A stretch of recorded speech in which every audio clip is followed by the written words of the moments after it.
Today, the ECR has held a hearing on the sustainability of our wildlife and specifically talking about how we can tackle illegal wildlife trade. And it's been an enormously valuable exercise. We've had experts come from civil society, from organisations, also from the government and also the Commission to come and share with us their experience. And it's hugely important for us to be focusing on this right now because we have to maintain this as a priority.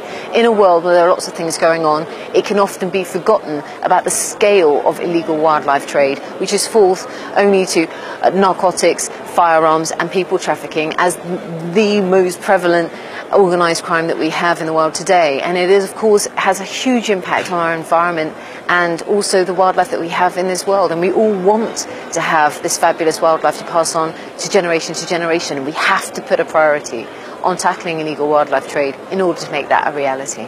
So my report is an own initiative report that I asked for to make sure that we can be doing all we can from a trade perspective in terms of tackling illegal wildlife crime.